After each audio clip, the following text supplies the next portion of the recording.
Yo pienso que la sociedad entera necesita tener noción de que en la situación actual en el planeta, los países sin excepción, afrontan problemas serios de deterioro del mundo natural, los ecosistemas, sean desde las selvas tropicales más ecuatoriales hasta los ecosistemas más cerca de los polos, están teniendo problemas muy graves por la actividad humana, los famosos cambios ambientales globales. De manera que se ha hecho crítico, y es una visión que ha surgido desde hace mucho tiempo atrás, con la idea de los parques nacionales en Estados Unidos, o incluso en Europa, algunos sitios de protección, inicialmente por razones totalmente estéticas, un sitio que se veía muy bonito, que era espectacular, o que podía tener algún monumento de tipo histórico o geológico, se dejaba como un área que no se perturbase. Ante la situación tan grave de los impactos sobre el mundo natural, sobre la biodiversidad y sobre los ecosistemas, esas áreas que en principio empezaron con una visión pues totalmente de estética o de recreación, se han convertido ahora en áreas que pueden tener el potencial de operar como sitios, como arcas de protección de los remanentes que nos quedan del mundo natural, de los ecosistemas. Es decir, tenemos una situación tan grave de impacto humano, las tasas de deforestación, la invasión de especies, la contaminación de los ecosistemas terrestres y acuáticos, que demanda que hagamos un esfuerzo como sociedad entera de salvaguardar algunas partes, algunas fracciones, por lo menos un pedazo de terreno que contenga esos ecosistemas en la forma en que, fuera del impacto humano, hasta donde se puede, subsistían. El tema de fuera del impacto humano es un tema muy complejo y difícil de evaluar, porque es importante, por ejemplo, para las personas que nos escuchan y nos ven, que sepan que incluso los sitios que al parecer son los más remotos, los más recónditos, muestran evidencia de tener impacto humano. Por ejemplo, en el centro físico de la Amazonía se ha encontrado carbón, que indica que allí en algún momento algunas comunidades estuvieron haciendo fuegos. Las plantas de algunos cereales, de algunos pastos, tienen unos tipos de estructuras, unas células, se llaman citolitos, y se han encontrado en los sitios más apartados del mundo. Es decir, en algún momento ha habido actividad humana en la mayoría de sitios que conocemos, pero sitios que no tienen un impacto de tal manera que no se han modificado los procesos naturales y las especies naturalmente existentes en esos sitios, esas serían las áreas protegidas. En el caso particular de México, este concepto también tiene una óptica un poco distinta, porque hay áreas en las que no hay gente, pero hay muchas áreas con presencia humana. En nuestro país, como seguramente las personas que nos escuchan y nos ven saben, el sistema predominante de tenencia de la tierra ha sido durante muchos años el ejido. Es un terreno comunal. Sucede que muchas de las áreas de valor para la protección de la naturaleza están dentro de ejidos. Es decir, en nuestro país tenemos el gran desafío, o puede verse como la gran oportunidad de tener áreas protegidas con gente. Entonces la idea arcaica o tradicional de considerar las áreas como sin gente o como unas zonas excluyentes, si hay gente no hay área protegida, si hay área protegida no debe haber gente, eso en nuestro país no opera, porque por definición una gran proporción de los terrenos que sirven la función de proteger a la naturaleza tienen gente. Es muy curioso, pero así es. Contradictorio podría pensarse, sí. ¿no? ¿Cómo le hacemos? Ya hay desde luego un montón de programas que tienen un rato funcionando sí. para que las personas protejan el medio ambiente y se vean beneficiados de esto. Pero para muchas personas no funcionan o no tienen todo el impacto que deberían tener.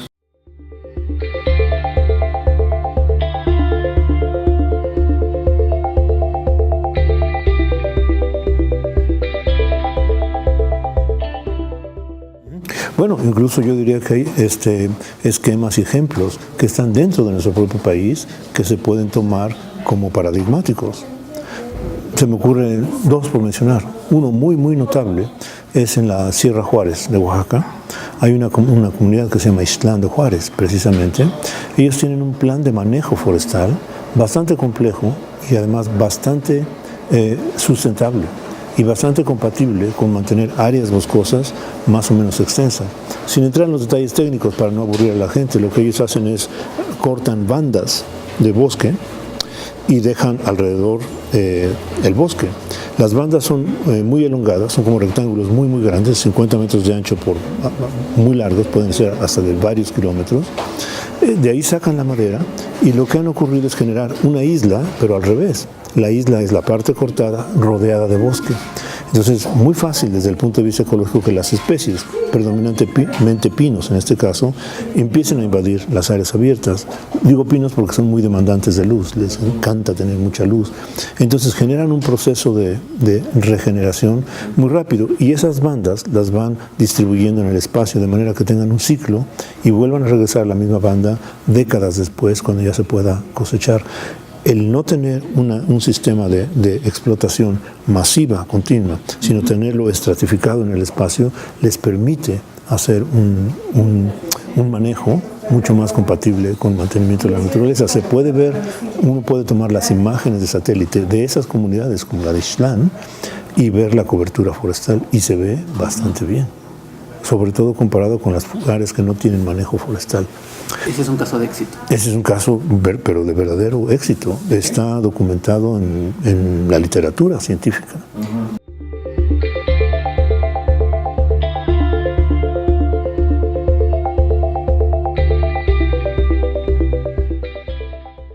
Muy importante, es una pregunta muy importante, es una pregunta clave. Lo fascinante es que surge de una motivación interna de la comunidad. Esto no fue algo impuesto. Muchas cosas de las que pasan en nuestro país, cuando son una imposición descendente, de arriba para abajo, tienden a fallar a veces, porque las comunidades no están inmersas, no están involucradas, no lo ven como algo suyo. Aquí fue al revés. En esta zona en particular había una papelera que había hecho un manejo muy inapropiado y además con repartición de los beneficios muy desigual. La comunidad dijo, es que eso no es posible, los terrenos son nuestros, ¿por qué no tomamos nosotros el mando sobre cómo hacer el manejo forestal? Se juntaron, como es también muy pertinente, con algunos grupos académicos, ingenieros y demás, y diseñaron ese plan que le dicen matarraza, el nombre suena como muy agresivo, pero es que cortan muy intensamente esas bandas delgadas y las van rotando en el espacio. Entonces se dio porque la comunidad hizo su evaluación, se juntaron con ingenieros y dijeron, esto puede funcionar. Se ve muy dramático en un punto particular esas banditas, pero lo van rotando y entonces sacan, y otra cosa muy especial, en este caso particular, puede ser muy idiosincrático, pero yo creo que es muy paradigmático en el sentido de que ejemplifica muy bien. También hicieron, por iniciativa propia y con ayuda de otros ingenieros y otras personas, el producto que cosechan, no tener un intermediario. Ellos mismos construyeron su aserradero, construyeron su fábrica y producen los muebles. Entonces tienen toda la cadena, desde el manejo forestal, desde la extracción forestal hasta el producto final, que es la venta de los muebles. Entonces, se podrán imaginar, las personas que nos escuchan, quitar todo el efecto de los intermediarios hace que las ganancias sean para la comunidad y luego la comunidad lo reinvierte, esos recursos, en el manejo forestal, ¿no? En los programas de recuperación, de reforestación, van haciendo aclareos, van haciendo un manejo realmente, pues digo, bastante dignificado, una comunidad indígena de nuestro país, llevándolo todo desde el principio hasta el producto final. Yo creo que bien podríamos tener situaciones como las de ese tipo. Ese caso es forestal porque el terreno tiene esa vocación, es terreno forestal. Puede ser que en otros casos sea otro tipo de manejo, digamos, de manejo para beneficio, siempre y cuando sea un manejo bien pensado, un manejo sustentable. Esta comunidad ya vio que sí deja manejar el bosque, sí puede hacerse compatible el bienestar ecológico y el bienestar social, los dos retroalimentándose. Entonces han diversificado, ahora tienen una unidad de ecoturismo, se llama Ecoturistlán, y están tratando de diversificar también un poco más las formas de utilizar el recurso. Y así hay otros ejemplos. Hay un libro que reseña los casos exitosos donde se ha hecho compatible la conservación con el manejo, con la obtención de recursos. El manejo de estas áreas naturales protegidas, en este caso exitoso, tiene la sensibilidad de los habitantes, ¿no? Sí, y eso es un factor verdaderamente clave, ¿eh? Okay. Replicar este esquema en otros puntos requiere desde luego la sensibilidad de las comunidades, pero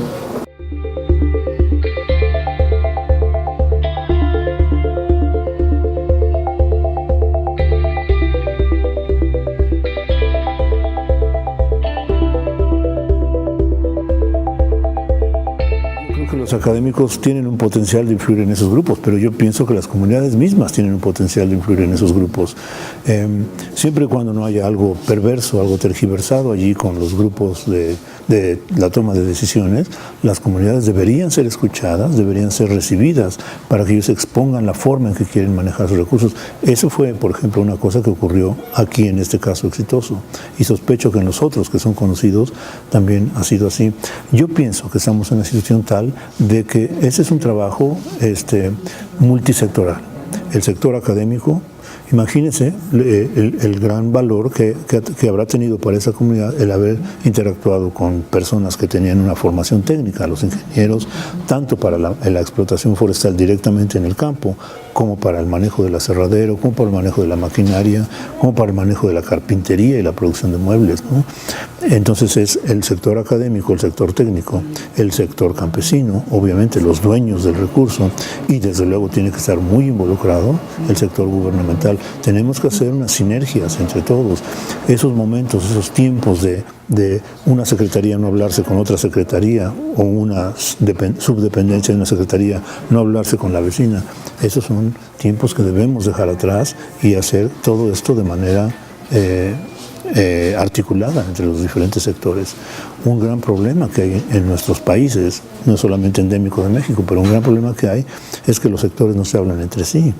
La Secretaría del Medio Ambiente en nuestro país necesita estar muy en contacto con otras secretarías para poder hacer que esto funcione. Y yendo más abajo en la escala gubernamental, lo mismo. Otros sectores deben estar en interacción con los diferentes sectores que se compaginen, ¿no?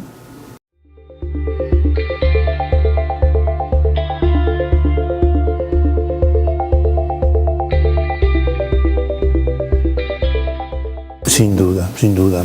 El caso, hay muchos casos, lamentablemente aquí tenemos muchísimos ejemplos, pero imaginemos una zona tropical, ¿no?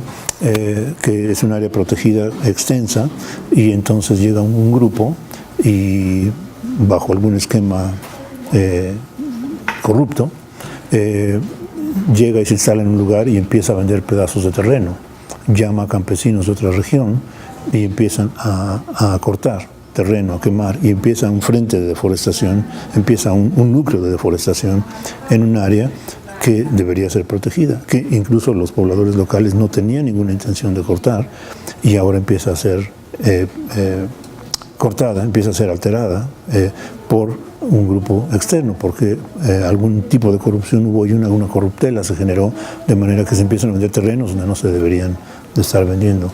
Casos como esos hay lamentablemente muchísimos.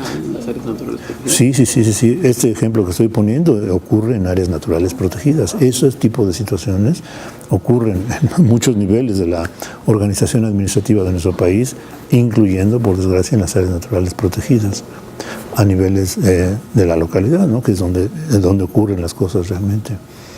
Tenemos que involucrarlos en procesos muy serios de educación. Y es una gran ventaja lo que estamos haciendo ahora, que todo el público, eso necesita socializarse, necesitamos que la sociedad entera entienda la importancia de las áreas protegidas y lo que está en juego si no tenemos este tipo de instrumentos para proteger pues nuestros recursos, en última instancia para proteger los sistemas que mantienen la forma de vivir la forma de vivir, quiero decir, confortable, con un planeta confortable como el que tenemos, a menos que lo empecemos a saturar de contaminantes, a deforestarlo totalmente, a seguir saturando la atmósfera con gases de efecto invernadero.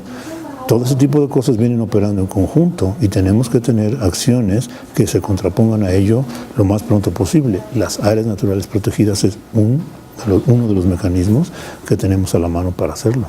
Hay líderes internacionales globales de países muy poderosos que piensan que el cambio climático es un mito. Sí, ¿no? lamentablemente. Piensan, probablemente que pues a lo mejor las áreas naturales o los parques nacionales o pues, es un lujo que no es relevante, que no es necesario. Podemos darnos. Uh-huh.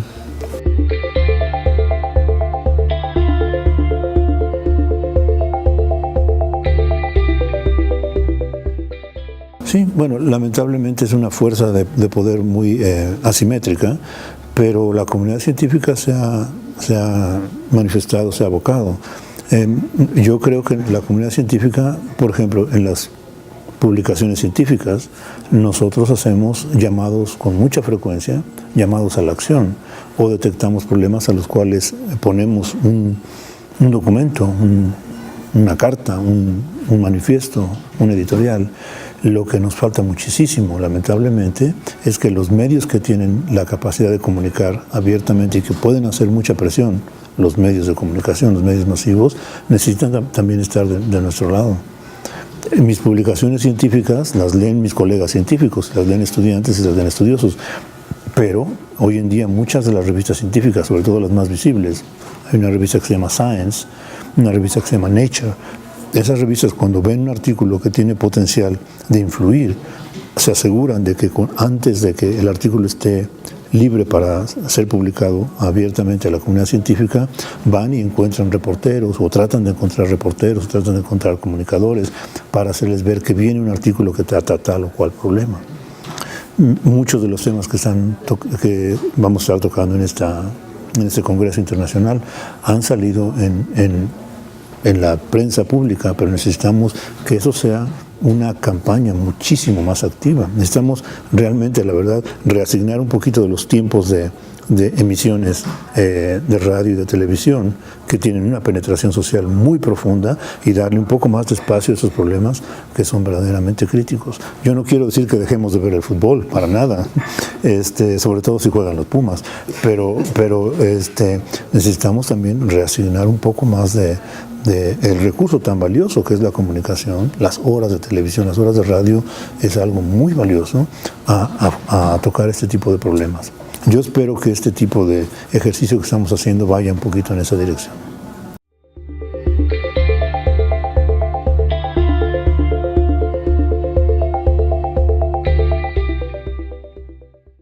Depende de qué sector social. Lamentablemente una sociedad tan movida por las ganancias a corto plazo o por las ganancias masivas, sobre todo si son a corto plazo, ponen una banda que ciega a la gente al respecto de dónde están las prioridades, y entonces se hace una situación muy chueca en cuanto a definir las prioridades. Tenemos que pensar que esto tenemos que hacerlo sustentable, sostenible en el largo plazo. Pero ya ve cómo son las cosas. Tenemos gobiernos que funcionan con el sistema métrico sexenal o el sistema métrico X años en vez de una visión de mucho más largo plazo, que es lo que tenemos que hacer, la verdad.